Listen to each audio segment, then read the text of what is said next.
اسد، اس کی گردن میں مونج کی ایک رسی ہے، اس بیوی کی گردن میں مونج کی ایک رسی ہے۔ یہ سورہ لہب ہے، ہجرت سے پہلے نازل ہوئی ہے۔ سورہ لہب، تبت یدا ابی لہب وتب، کہ ابو لہب کے دونوں ہاتھ برباد ہو جائے اور ٹوٹ جائے۔ یہ ابو لہب ہمارے نبی صلی اللہ علیہ وسلم کا رشتے میں چاچا لگتا تھا۔ ہمارے نبی صلی اللہ علیہ وسلم پر جب اللہ تعالیٰ نے یہ آیت اتاری وَأَنذِرْ عَشِيرَتَكَ الْأَقْرَبِينَ کہ محمد آپ اپنے قریبی رشتہ داروں کو ڈرانا شروع کیجئے، یعنی اب آپ کا کام کیا ہے؟ لوگوں کو اندر تبلیغ کرنا، اسلام کی دعوت دینا، ایمان کی دعوت دینا، مورتی پوجا چھڑوا دینا۔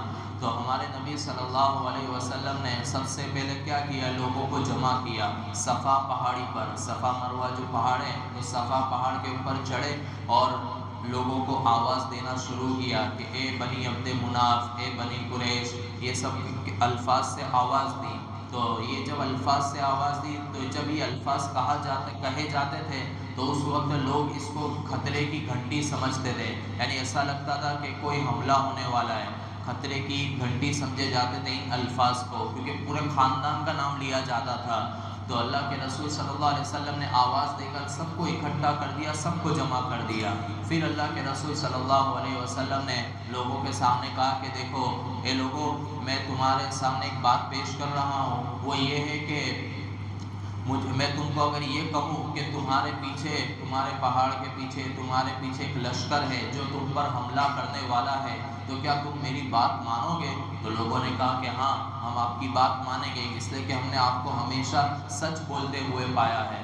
تو پھر اللہ کے رسول صلی اللہ علیہ وسلم نے کہا کہ پھر تو میں تم کو سخت عذاب سے ڈراتا ہوں جو کفر اور شرک کی بنیاد پر اللہ تعالیٰ کی طرف سے آتا ہے۔ یعنی کیا کہ لا الہ الا اللہ تفلحوا، تم لا الہ الا اللہ بول دو تو تم کامیاب ہو جاؤ گے، ورنہ کیا ہوگا اگر تم نے لا الہ الا اللہ نہیں بولا، نہیں پڑھا، تم مسلمان نہیں بنے، تم مورتی پوجا اور غلط کام میں لگے رہے تو کیا ہوگا؟ اللہ کا عذاب تم پر آ سکتا ہے۔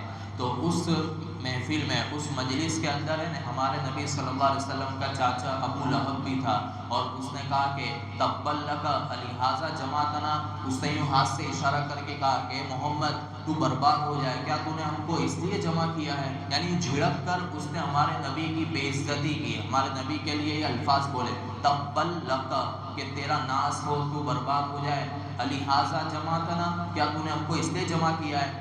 ہم تو ہماری مورتی پوجا کو نہیں چھوڑیں گے، ہم ایک اللہ کی عبادت نہیں کریں گے۔ تو پھر اللہ تعالیٰ نے اس کے جواب میں یہ سورت نازل فرمائی تبت یدا ابی لہب وتب، کہ اس کے الفاظ سے اسی کو مارا، تبت یدا ابی لہب، کہ ابو لہب کے دونوں ہاتھ ٹوٹ جائے، برباد ہو جائے۔ اس نے جو ہاتھ سے اشارے سے کہا کہ محمد تو ناس ہو، تیرا ناس ہو، تو برباد ہو جائے، تو اللہ تعالیٰ نے کیا کہا؟ یدا، کہ تیرے دونوں ہاتھ برباد ہو جائے۔ اور جب اس نے یہ الفاظ بولے ہمارے نبی کی بد دعا کے لیے تو مسلمانوں کو یہ بات بہت شاق گزری تھی کہ یار اس نے ہمارے نبی صلی اللہ علیہ وسلم کی گستاخی کی، بے ادبی کی۔ تو مسلمانوں کے دل میں بھی یہ چاہت ہوئی کہ وہ بھی اس کو کچھ برے الفاظ سے جواب دے، لیکن اللہ کے رسول کا رشتے میں چاچا لگتا تھا، تو اللہ تعالیٰ نے کیا کیا؟ مسلمانوں کی یہ خواہش اور یہ تمنا بھی پوری کر دی، اور آگے کہا وتب، کہ وہ خود بھی پورا کے پورا برباد ہو جائے، یعنی ابو لہب کے اس کے ہاتھ دونوں برباد ہو، ساتھ میں پورا کے پورا برباد ہو جائے۔ اور عام یہاں پر دوسرے مفسرین نے یہ بھی کہا ہے کہ یدن سے مراد پوری ذات ہے، کہ اس کے پوری ذات، اس کی پورا جسم، وہ سب برباد ہو جائے۔ اصل میں لفظ استعمال ہوا یدا، ہاتھ کا لفظ استعمال ہوا ہے۔ وہ ہاتھ کا لفظ اس لیے استعمال کیا ہے کیونکہ عام طور پر بدن کے اندر زیادہ تر چیزیں، زیادہ تر جو استعمال ہونے والا جو عضو ہے وہ ہاتھ ہے، کیونکہ ہاتھ ایک ایسی چیز ہے جس سے انسان سب کچھ کام کر سکتا ہے۔ سب سے زیادہ استعمال ہونے والے، پکڑنے میں، اپنا قابو اختیار، اپنا قابو دکھانے میں، اپنا کنٹرول دکھانے میں، اپنی طاقت، پاور دکھانے کے اندر ہاتھ زیادہ استعمال ہوتا ہے۔ تو اس سے اللہ تعالیٰ نے یہاں پر یدا کا لفظ استعمال کر کے اس کے پورا جسم مراد لیا ہے، اس کی پوری ذات مراد لی ہے، کہ اس کا پورا جسم وہ پورا کے پورا برباد ہو جائے۔ اور اس کا ابو لہب، اس کا معنی ہوتا ہے شعلے والا، شعلے والا۔ اس کا اصل نام ہے عبد العزیٰ، عزیٰ مورتی کا نام ہے، تو ان لوگوں نے مورتیوں کے اوپر نام رکھا تھا کہ میں تو عزیٰ کا بندہ ہوں، عزا مورتی کا نام ہے، تو اللہ تعالیٰ نے یہاں پر اس کا اصل نام نہیں دیا بلکہ اس کی جو کنیت چلتی تھی، کنیت ابو لہب، اسی کا نام اللہ تعالیٰ نے ذکر کیا۔ ابو لہب کا معنی ہوتا ہے شعلے والا، لہب کہتے ہیں کہ آگ کا انگارہ جو بالکل لال اورنج کلر کا ہوتا ہے، تو اسی کو عربی میں کہتے ہیں لہب، شعلے والا۔ اس کو ابو لہب کیوں کہتے تھے؟ اس لیے کہ یہ بھی بالکل لال ٹماٹر کی طرح تھا، کہ اس کے چہرے کے اندر خون بہت زیادہ تھا، تو اس لیے اللہ تعالیٰ نے اس کا یہ لفظ استعمال کیا کہ اس کی کنیت نے لوگوں کے اندر مشہور دی کہ یہ ابو لہب ہے، کہ بالکل ایک دم زوردار انسان ہے کہ جس کے اندر خون بہت ہے۔ تو اللہ تعالیٰ نے اسی لفظ کو استعمال کیا ہے کہ یہ ابو لہب کہ جو بالکل لال نظر آتا ہے نا، تو یہ بھی لال کلر کی آگ میں ہی جا کر جلے گا۔ کیوں؟ کیونکہ اسی نے ہمارے نبی صلی اللہ علیہ وسلم کو سب سے زیادہ تکلیفیں پہنچائی۔ ہمارے نبی صلی اللہ علیہ وسلم جب دعوت دیتے تھے تو یہ ابو لہب کیا کرتا؟ لوگوں کے پاس جاتا اور لوگوں کے پاس جا کر زور زور سے ہنگامے کرتا تھا، چلاتا تھا اور ہمارے نبی کو جھٹلاتا تھا۔ جب ہمارے نبی صلی اللہ علیہ وسلم جب دعوت دیتے تو دعوت کی حیثیت کم کرنے کے لیے یہ پیچھے سے ہنگامے کرتا تھا، جھٹلاتا تھا، لوگوں کو بولتا تھا کہ میرے بھتیجا محمد ہے، اس کی بات مت مانو، یہ تو پاگل ہے، یہ تو مجنون ہے، یہ غلط بات کہتا ہے۔ اس طرح ہمارے نبی صلی اللہ علیہ وسلم کی بے عزتی کرتا تھا۔ تو اللہ تعالیٰ نے یہ آیت نازل فرمائی کہ ابو لہب کے دونوں ہاتھ تباہ ہو جائے اور وہ خود بھی تباہ اور برباد ہو جائے۔ ما اغنا عنہ مالہ وما کسب، اس کا مال اور جو اس نے کمایا وہ اس کے کچھ بھی کام نہیں آیا۔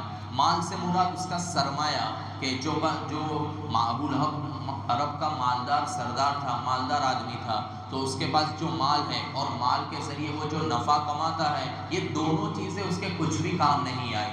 یا پھر دوسری تفسیر مفسرین نے یہ کی ہے کہ مال سے مراد، کسب سے مراد اس کی اولاد ہے، کہ اس کی اولاد اس کے کچھ بھی کام نہیں آئی۔ یعنی ابو لہب کے پاس مال بھی تھا اور اس کی اولاد بھی تھی، تو یہ دونوں چیزیں ابو لہب کے کچھ بھی کام نہیں آئی۔ ابو لہب کے سامنے جب ہمارے نبی صلی اللہ علیہ وسلم نے یہ سب باتیں پیش کی کہ مرنے کے بعد دوبارہ زندہ ہونا ہے، قبر کے اندر عذاب ہونا ہے، جہنم کے اندر جانا پڑے گا اگر تم نے نافرمانی کی ہو، تو یہ ابو لہب کیا بولتا تھا کہ میرے پاس مال بہت ہے اور میری اولاد ہے، میں اپنا مال اور اپنی اولاد اللہ تعالیٰ کو فدیے میں دے کر اپنے آپ کو بچا لوں گا جہنم سے۔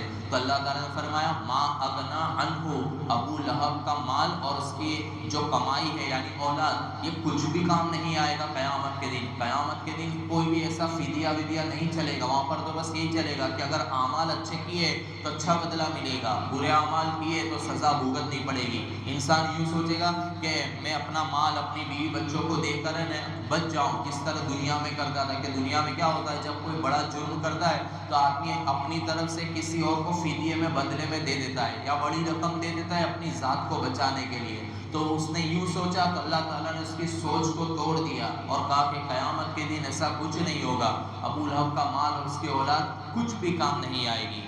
سیصلی نارا ذات لہب، ان قریب یہ ابو لہب داخل ہوگا ایسی آگ میں جو لہب والی ہے، یعنی شعلہ مارتی ہوئی آگ ہے، دہکتی ہوئی آگ میں ابو لہب داخل ہوگا۔ وامرأتہ حمالۃ الحطب، اور اس کی بیوی بھی جہنم میں دہکتی ہوئی آگ میں داخل ہوگی۔ کیوں؟ اس کی صفت کیا ہے؟ وہ کیا کرتی تھی؟ حمالۃ الحطب، حمالۃ اٹھانے والی، حطب لکڑی کو کہتے ہیں کہ لکڑی کو اٹھانے والی تھی۔ یہ اس کا مطلب یہ کہ ابو لہب جس طرح ہمارے نبی صلی اللہ علیہ وسلم کو زبان کے ذریعے اپنی ذات کے ذریعے تکلیف پہنچاتا تھا، تو ابو لہب کی بیوی ام جمیل یہ بھی ہمارے نبی صلی اللہ علیہ وسلم کو تکلیف پہنچاتی تھی۔ ہمارے نبی صلی اللہ علیہ وسلم جس راستے سے جاتے تھے تو یہ ابو لہب کی بیوی اس راستے میں کانٹے دار لکڑیاں بچھا دیتی تھی تاکہ ہمارے نبی کو تکلیف پہنچے، ہمارے نبی کو پاؤں میں کانٹا چبھے، تو یہ حرکت کرتی تھی، تو جس کی وجہ سے اللہ تعالیٰ نے کیا کیا؟ اس کو بھی سزا دی۔ اس کے بارے میں کہا کہ وَامْرَأَتُهُ، کہ یہ بھی جہنم کی آگ میں ابو لہب کے ساتھ شامل ہوگی۔ کیوں؟ حمالۃ الحطب، جنگل سے لکڑیاں، کانٹے دار ٹہنیاں لکڑیاں لاتی تھی، اٹھا کر لاتی تھی اور لا کر کانٹے میں بچھا دیتی تھی، یعنی بالکل تکلیف پہنچانے میں یہ آگے تھی، ایک نمبر تھی۔ تو اللہ تعالیٰ نے ان کی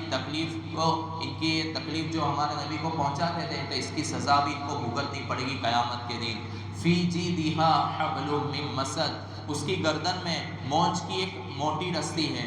مفسرین نے اس کے دو مطلب بیان کیے کہ جب یہ جنگل جاتی تھی تو کانٹے دار لکڑیاں اٹھا کر لاتی تھی، تو وہ اٹھا کر کس طرح لاتی تھی؟ آپ جانتے ہیں کہ جنگل میں جب جاتے ہوتے تو وہ ایک رسی باندھ لیتے ہیں ایک تو ہوتی ہے کہ گٹھر باندھا، لکڑیوں پر باندھا، اور دوسرا اپنے نا سر کے اندر باندھتے تھے جس کی وجہ سے وہ کمر پہ باندھتے تھے، تو یہ اس طرح کرتی تھی، تو یہ صفت اس کی اللہ تعالیٰ نے بیان کی ہے۔ اور یہ اس کی موت بھی بری ہوئی، ام جمیل ابو لہب کی بیوی، یہ بھی تکلیف میں اور مصیبت میں مری۔ کس طرح کی، جب یہ جنگل سے لکڑیاں لا رہی تھی تو تھک کر بیٹھ گئی، اب اس کے سر کے اوپر لکڑی کا گٹھر تھا، تو وہ لکڑی کا گٹھر جب پیچھے گرا تو اس کی رسی جو گلے میں تھی وہ گلے میں ایک دم فٹ ہو گئی، جس کی وجہ سے اس کا دم گھٹ گیا اور یہ وہیں مر گئی۔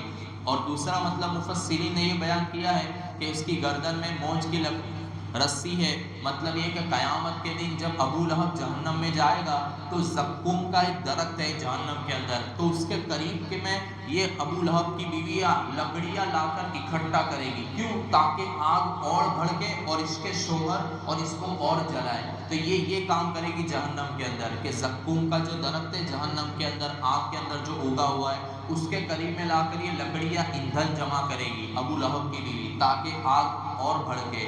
تو اس کے دو مطلب مفسرین نے بیان کیے۔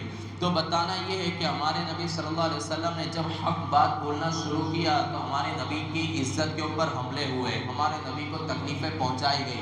معلوم ہوا کہ جو حق پر ہوتا ہے سیدھا کام کرے گا تو اس کے اوپر بھی تکلیفیں آنی ہیں، مصیبتیں آنی ہیں، تو اسے چاہے کہ برداشت کرے۔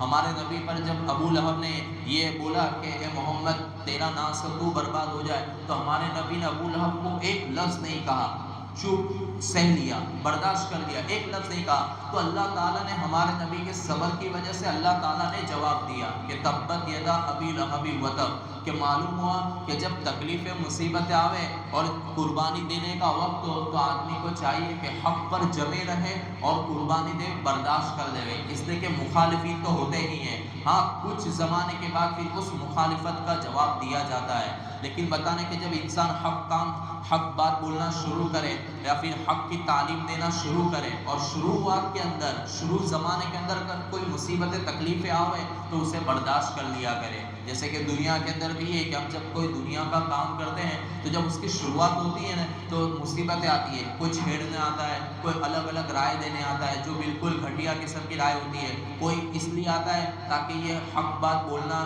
یا پھر دنیا کا کام کرنا ہی چھوڑ دے، تو کچھ لوگ آتے ہیں حسد کے نگاہ سے، حسد کے مارے آتے ہیں، اس کے کام کو روکنے کے لیے آتے ہیں، تو ہم کیا کرتے ہیں؟ برداشت کر لیتے ہیں، چلا لیتے ہیں، ایک کان سے سنتے ہیں دوسرے کان سے نکال دیتے ہیں کہ یہ تو آتے رہتے ہیں، اور وہ اپنا کام جاری رکھتا ہے، کیوں؟ کیونکہ ابھی شروعات ہے، جب کام مکمل ہو جائے گا تو سب کو نظر آ جائے گا، سب کی بولتی بند ہو جائے گی۔ تو اسی طرح ہمارے نبی صلی اللہ علیہ وسلم کے حق کی دعوت کا شروعات کا کام تھا، شروعات کی تھی حق بات پہنچانے کی، لا الہ الا اللہ کو پہنچانے کی۔ اب شروع میں تکلیفیں آنی ہی ہیں، تو جب شروع میں تکلیفیں آنی ہیں تو اسے برداشت کیا جائے گا تاکہ حق بات پھیلتے جاوے۔ اور مسلمان جس طرح ہمارے نبی صلی اللہ علیہ وسلم کی بے عزتی کی گئی، اسی طرح صحابہ کرام کو بھی بے عزتی کی گئی، ان کے ساتھ بھی یہی معاملہ کیا گیا، ان کو بھی تکلیفیں پہنچائی گئی۔ بتانا یہ کہ عزت یہ بھی ایک اہم چیز ہے کہ جس طرح ہمارے نبی کی بے عزتی کی گئی، یعنی عزت کے اوپر انگلی اٹھائی گئی، تو مسلمانوں کے ساتھ بھی ایسا ہو سکتا ہے۔ لیکن یہ عزت اتنی اہم چیز ہے کہ اگر اس کی بے عزتی کی گئی، یعنی مسلمانوں کی عزت کے ساتھ اگر کھلواڑ کیا گیا تو یہ ناجائز اور حرام کام ہے۔ جس طرح ہم یہ سمجھتے ہیں کہ کسی کا مال چھین لینا یہ غلط ہے، حرام ہے، تو اسی طرح مسلمان کی عزت کے اوپر انگلی اٹھانا، اس کو ایسے الفاظ بولنا کہ اس کی دل شکنی ہو جائے، اس کا دل ٹوٹ جائے، اس کی بے عزتی ہو جائے لوگوں کے سامنے، چار کے سامنے، تو یہ بھی حرام کام ہے۔ اللہ کے رسول صلی اللہ علیہ وسلم نے فرمایا کل المسلم علی المسلم دم وعرضہ ومالہ حرام، کہ ایک مسلمان کے دوسرے مسلمان پر حق کیا ہے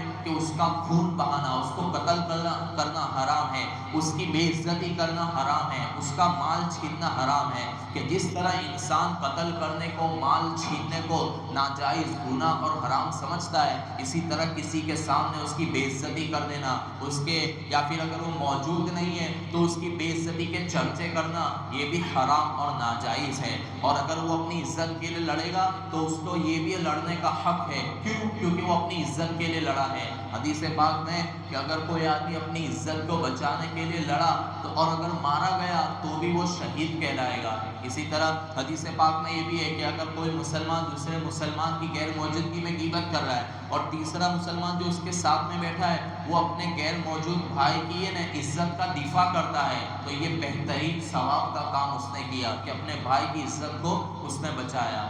تو معلوم ہوا کہ عزت بھی اہم چیز ہے، اسی لیے مسلمان کی عزت کی جائے، اس کی بے عزتی نہ کی جائے۔ تو اس صورت سے ہم کو یہ پیغام ملتا ہے کہ حق کے راستے میں تکلیف آئے گی اسے برداشت کیا جائے گا اور کسی کی بے عزتی نہ کی جائے، اور اگر بے عزتی کی گئی تو وہ اگر کچھ تکلیف اگر اس کی طرف سے پہنچائی جائے گی تو پھر اس کو بھی پھر برداشت کیا جائے گا۔ پھر سے ترجمہ سن لیں۔ ابو لہب کے دونوں ہاتھ برباد ہو جائے اور وہ خود بھی تباہ ہو جائے، اس کا مال اور اس کی کمائی اس کو کچھ بھی کام نہیں آیا، یعنی کہ اس کا مال اور اس کی اولاد ابو لہب کو کچھ بھی کام نہیں آیا۔ ان قریب وہ ایک شعلے والی دہکتی ہوئی آگ میں داخل ہوگا، اور اس کی بیوی بھی کہ جو لکڑیاں اٹھا کر لاتی تھی، جس کی گردن میں ایک بٹی ہوئی رسی ہے۔ سبحان اللہ۔